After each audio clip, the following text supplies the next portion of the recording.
But obviously all of us are heading in one direction. Some of us will get it there sooner than others, but it is, of course, some form of aged care. Now, Australia has a system where we try to stay in our house for as long as possible, but then sometimes we have to go to somewhere else to be taken care of. This is a very serious, important thing because we all know somebody who's gone through it, is going through it, is about to go through it, or it might be us ourselves. And obviously we've had things like an Aged Care Royal Commission, which have seen so many terrible stories about the way that people are treated in these organisations. Now, of course, I should say before we get too deep into this, many, if not all, of the people who actually are there face to face, the nurses, the carers, all of those people, they are all in and they love the people that we love, okay?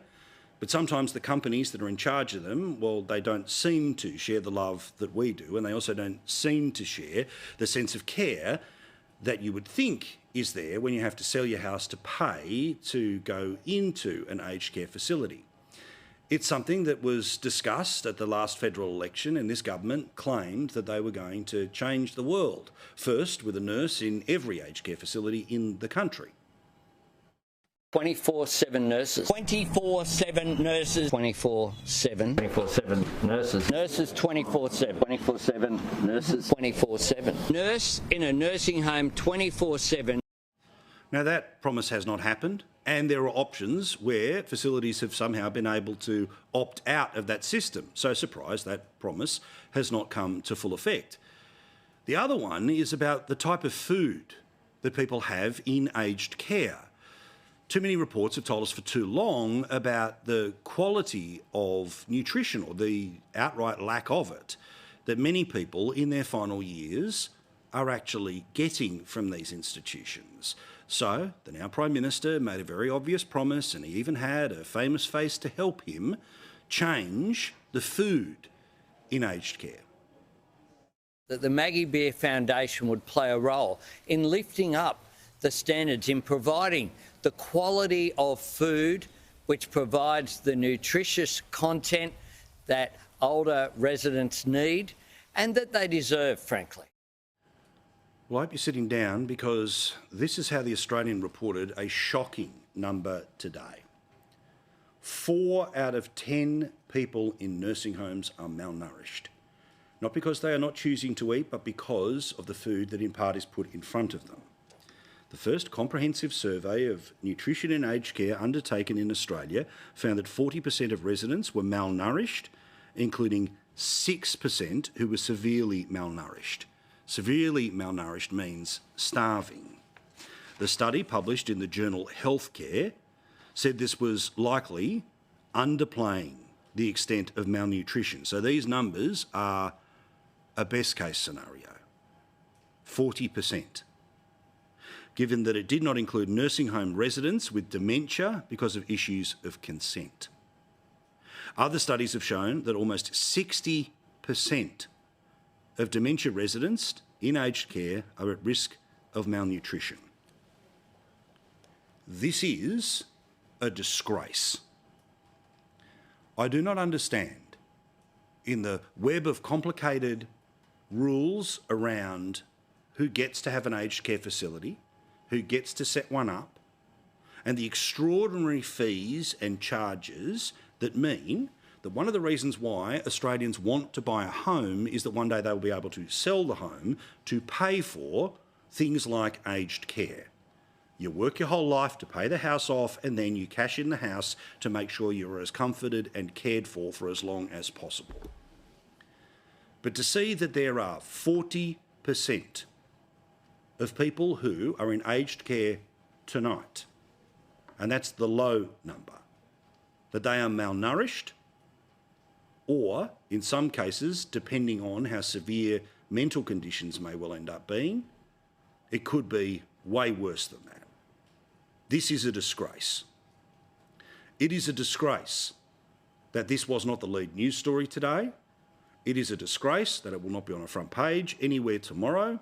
It is a disgrace that the Prime Minister is able to give a press conference today and nobody asks about it. It is a disgrace that when the Prime Minister plans to reshuffle, there will be no conversation about changing the aged care minister. This is not acceptable. Now, I don't care what numbers the government will put out to say, well, this is slightly better than it used to be, it's unacceptable. It's not on. It's not okay. It's despicable. Now, if people choose not to eat the meal in front of them, that's their right. But if the meal in front of them is not good enough to give them the nutrients to be able to stay alive or to have a better quality of life while you can have that quality of life, this is a red line. This is an absolute scandal. I do not understand how we do not have a system that inspects these homes, that they are put on the shortest leash possible, that if their people inside them are malnourished, that they are able to continue on with their businesses. It is not acceptable. The organisations must be fined. The organisations must be shut down. Now, there is an awful lot of money in aged care, which means there will always be somebody else that will open up a new facility. But this is not acceptable. Now, we in this country are generous with the tax that we pay to our government because we know that there are people that are less fortunate than us. That's why we have a thing called the social safety net. And it doesn't matter where you sit on the spectrum, from the right to the left or anywhere else in between. We all believe that when somebody is in the darkest days of their life, that something should be able to help them to get back into the system, to be able to go and work and provide for themselves and for their families. When it comes to things like disabilities that sometimes mean that the type of work you can do is limited, we are completely okay with a system where substantial amounts of federal funding go to make sure that that person has a quality of life. As a taxpayer, I have no problem with state or federal government money being spent in the aged care facilities to make sure that the people in them are taken care of. And if we need to double the amount of money to make sure that the food is up to standard, fine by me. And let's not pretend that this government doesn't have the money to fix this problem tomorrow. Because, of course, as we've shown you, the Prime Minister is going to spend $400 million, in fact, $450 million, on not one but two brand new planes for himself and his mate, the Governor-General. Oh, but those were ordered by the previous government. Well, they weren't cancelled by this one. That's what they spent $450 on. Let me get you to close to $1 billion. There was a referendum. It cost how much? $450 million. All right, now we're at $900 million. That could be spent right now to make sure that the 40% of people who are malnourished in aged care will not be so into the future. The government is going to spend $600 million helping to set up a rugby league team in Papua New Guinea. And on top of all of that, their Future Made in Australia plans, all the rest of it, that's $22 and a bit billion, which is swirling around, and a lot of people are clipping the ticket along the way. My point is this: not every single dollar that the government gets can be spent on the one thing that we would all love it to be spent on. So yes, it must be spread.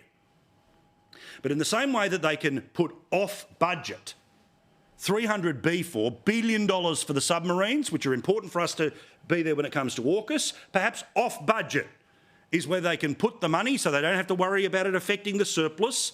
It's all borrowed money anyway, to make sure that the people who have made this country what it is, and I mean that, the people who have made this country what it is, and you can interpret that in any way, shape or form. The people who were born here, the people who've come here, the people who have worked their backsides off, the people who have been parents, the people who have cared for other people's children, the people who have worked in the emergency services, the people who may well have themselves at another point in time been nurses in things like aged care facilities. When they go into an aged care facility, the food's got to be up to standard. And it's all well and good for the Prime Minister to stand there again and say, well, we've got, this famous chef and her foundation and they're going to improve it. Well, guess what? He's been around for 2 years and it's not good enough. What is equally not good enough is this story in a day of big news. that this is probably the first time you're hearing about it. Every family in Australia, regardless of your political affiliation, has an interest in this system being fixed, doing better. It's a scandal that 4 out of 10 people in aged care are malnourished. It's a disgrace. I call on the opposition to make this the political issue that it should be. I call on the government to respond to it as fast as possible. And I call on the people with access to a television camera, a microphone, or a computer to write an article to talk about it.